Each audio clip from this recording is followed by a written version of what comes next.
21st Century, Why America's Greatest Days Are Yet to Come. Gentlemen, welcome to the program. Thank you, Ed. Now, I have to direct my first question to Michael, and I hope this is not going to cause a problem, Michael. As an avid Boston Bruins fan, I know you're based in Chicago. Are you a Blackhawks fan?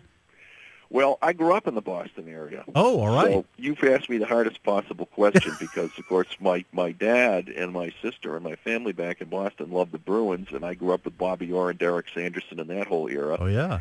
And yet, of course, all my pals here in Chicago are cheering for the Blackhawks. So I'm trying to maintain my neutrality in a very difficult setting. That is not easy. And of course, I'm just boring to tears all the non-hockey fans, but it is the Stanley Cup Finals. If you're a hockey fan, this is the championship part of the season. So I just wanted to ask that. Michael, an attorney's answer. Very good. You're just kind of splitting the difference and walking a very narrow line there. Anyway, both of you, welcome. This is a fascinating book, and for a change, we have what looks like good news, because I'm going to ask you guys what we normally hear. Isn't the 21st century a Chinese century? America fades and is replaced by China or somebody else. So this looks like actually the potential for good news. I think that's right. And we foresee a bunch of reasons why the USA is going to have a great period coming up once we get through some very difficult times. And I think I'll just mention a few things about the kind of family life of America that I think will be particularly interesting to your listeners, and maybe I'll leave the part about China as a competitor to Jim. The foundation of our hope here is this. The USA and the old English-speaking world have a distinct kind of family. Families, it's called the absolute nuclear family amongst social scientists, okay? And this type of family is one in which the adult children pick their own spouses. Their families don't do it for them. They're expected to go and found their own homes and their own careers outside the family and not rely on extended family networks. And there's a lot more to it, but those are some of the key points. This makes us very different from the rest of the world. And this type of family goes back for hundreds and hundreds of years. We trace it back 1,500 years. We're a little aggressive, but I think it's fair to say that.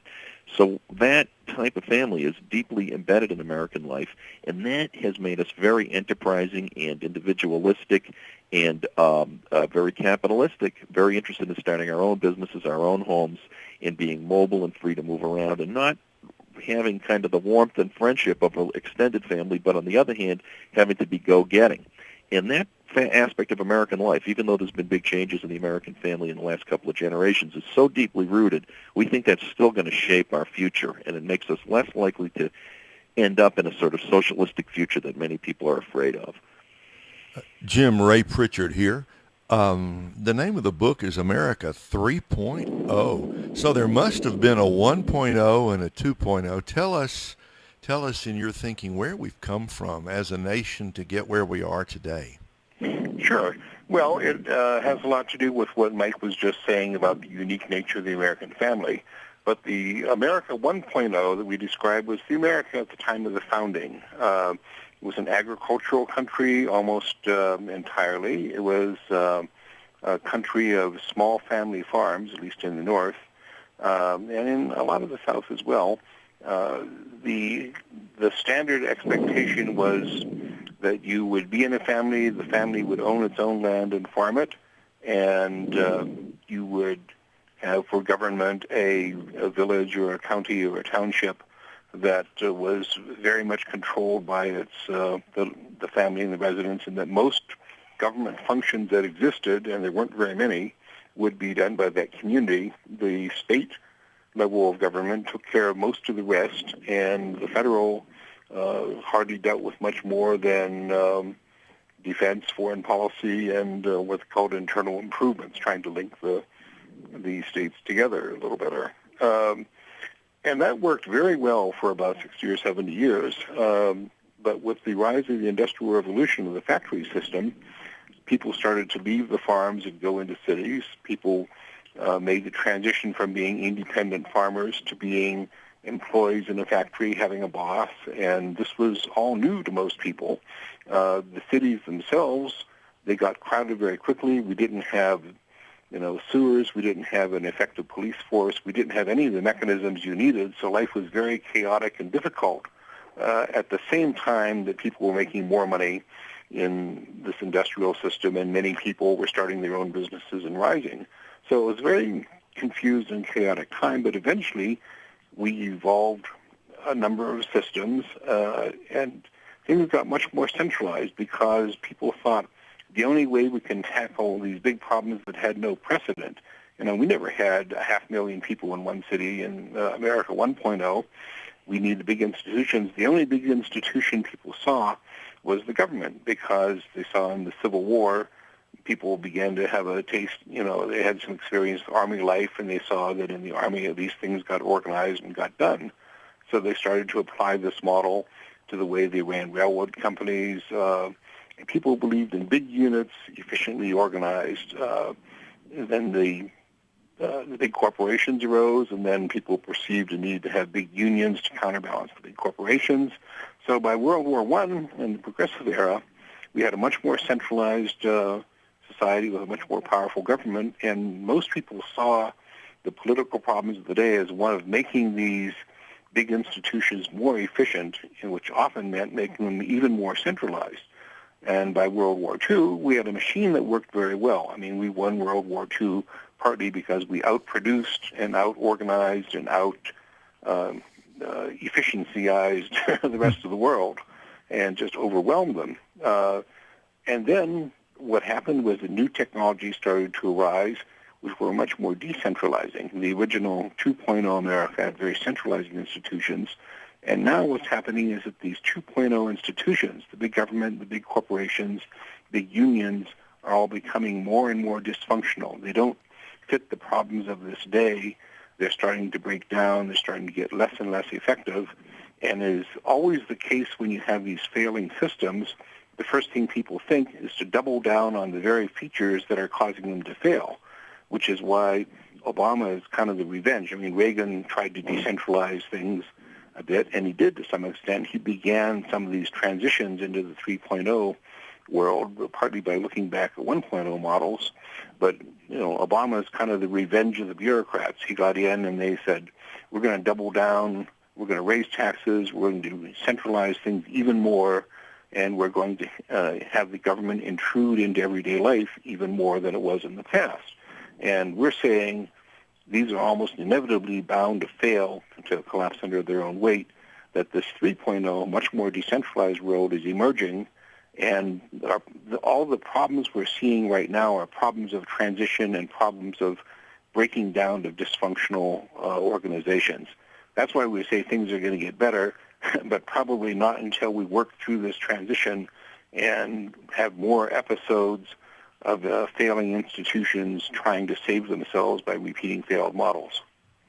Ed Vitagliano with Ray Pritchard hosting the program Today's Issues on American Family Radio.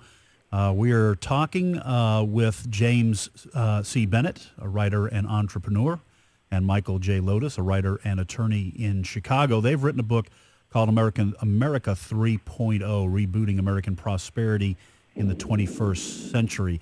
Gentlemen, we have two hosts and two guests, so we may have to, bat back and forth and talk about different things, not necessarily in order. I do want to jump back with that in mind to pick up a question that Mike threw to you, Jim, about China, because that's the big scary monster that everyone talks about.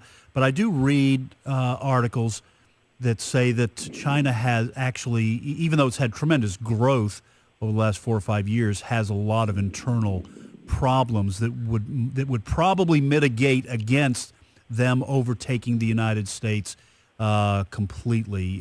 So, Jim, let me throw that question back to you. What about China? Is this going to be a Chinese century or an American century, or do we share that distinction? I think that it's going to continue to be an American, or at least an English-speaking century, and that China is never going to sink back to the depths it was in at the beginning and middle of the 20th century. They're going to be an important player, but they're not going to continue to expand forever and dominate. And a lot of it gets back to the family systems issue that Mike brought up earlier. America has what we call a high-trust society, high radius of trust, which means that we can form networks with non-relatives quite easily. We can throw a bunch of Americans together, and usually they start to, get together and figure out how to just solve problems. China is a very family-oriented system in a very different kind of family system. I have a colleague in the investment world at one point, and someone asked him about investment opportunities in China, and he said, what a long-time China hand told me was that if you go in there as an American, you never get offered a deal unless that guy has offered it to every person in his family, and his fifth cousin in Hong Kong turned it down because it wasn't good enough. At that point, they start offering it to non-Chinese and non-relatives in China. And this creates big problems with the opaqueness of the institutions, the fact that they're very secretive, they don't report honestly to the government or to anyone else, much less the international community. For instance, they have a huge number of non-performing loans on the books on the bank, but they won't identify them, they won't admit them, and they won't write them down. So you're having a huge credit bubble arising in China, and they're just not very flexible. They've been playing a catch-up game for the last 50 years, and they are able to look at the West and say, all right, this is what a successful industrial system looks like. Let's institute these institutions here. Let's open ourselves up. Let's be aggressive about going into foreign markets. And that's been very successful. Playing a catch-up game is different from playing the leader game. And America has institutions that are very well adapted to playing the leader game. We're not very well adapted to playing the catch-up game, which is why if we allow ourselves to use non-competitive techniques in an area, we will fall behind other countries that have better follow our systems. So space is like that because we created this government monopoly in NASA, and really we're using European-style central planning in the space program, and that's one of the reasons why it ran into so many cost and schedule problems. And the Europeans are better at running a European system than Americans are, so European Space Agency caught up with us quite quickly in a number of areas, as did the Russians and Chinese. But in general, China has a lot of bubble problems, and I think one of the issues of the next decade of the 2020s is going to be dealing with the collapse of the Chinese bubble and dealing with the collapse of the traditional manufacturing paradigm, which is one of the things we talk about in the book, the emergence of these new decentralized manufacturing technologies, which are going to wipe out a lot of the traditional advantages China's had over the last 20 or 30 years, particularly the labor cost advantage. So I don't see China falling back to, like the pathetic state it was in the middle of the last century. It's going to be there. It's going to be an important economic power, but I think there's no way it's going to eclipse us. So, Mike, I'd like to ask you as a follow-up to that, America 3.0, is this really the question is, how do we get there? Is this simply, do we just evolve into America 3.0 in the sense it's just going to happen because the 2.0 is just going to come to an end by itself, or will there be a total collapse? Will there be a crisis that will force people to say, okay, there needs to be a way to, as you say, to reboot American prosperity? How does that happen? Well, here's what I think. If only it were the case that all the good things we hope for just could evolve with us sort of sitting on the park bench watching the parade go by. It won't be that easy. We do believe that the type of family we have and the type of culture that's grown up on it suits us to the technology that's coming. We do think there's a certain amount of inevitability in technological progress, right? But we have a government that's thwarting a lot of new development, new startups because of regulatory and tax burdens. And as both of us, I think, have said, we have a government that's very burdensome, very expensive, and very wasteful right now. So what we really have to do is try to clear out the system that we have that doesn't work very well. And, of course, lots of people benefit from it, and they're committed to keeping it going. One of the key reasons we wrote this book was to try to get a conversation going that get people thinking big. Okay, for example, if it's the case, as various numbers I've seen show, that we